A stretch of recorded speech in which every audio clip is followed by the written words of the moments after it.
साधारणतंत्र दिवस पालन पाई प्रस्तुति बैठक बलांगीर जिलापाल सम्मिलनी कक्ष ठारे जिला स्तरीय साधारणतंत्र दिवस पालन पाई प्रस्तुति बैठक अनुष्ठित हो जाइछि। अतिरिक्त जिलापाल डॉक्टर विजयानंद सेठी अध्यक्षतार अनुष्ठित बैठक में जिला सूचना और लोक संपर्क अधिकारी सरोज कुमार साहू साधारणतंत्र दिवस को किपरि महासमारोह रे पालन करा से संपर्क में प्रस्ताव आगत करथिले।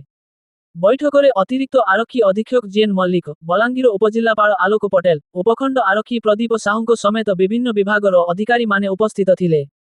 शेषरे जिला संस्कृति अधिकारी रश्मि रंजन मिश्र धन्यवाद अर्पण करथिले।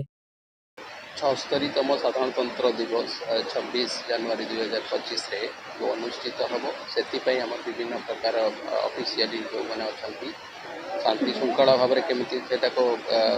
आम अनुष्ठित करवा से एक्चुअली समस्त अनुष्ठान समस्त आम बुद्धिजीवी बलांगीर जिलार समस्त डकाई कहार कहार जो दायित्व दि जाऊँगी आम ऑफिशियली विभिन्न प्रकार ये रही है आम पाई जो प्रकार प्रतियोगिता मान कार्यक्रम केवे करा कौ मैंने करेंगे कौ अनुष्ठान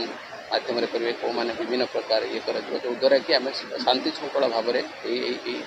आम जो जनवरी 26 आम भल भाव में कर आज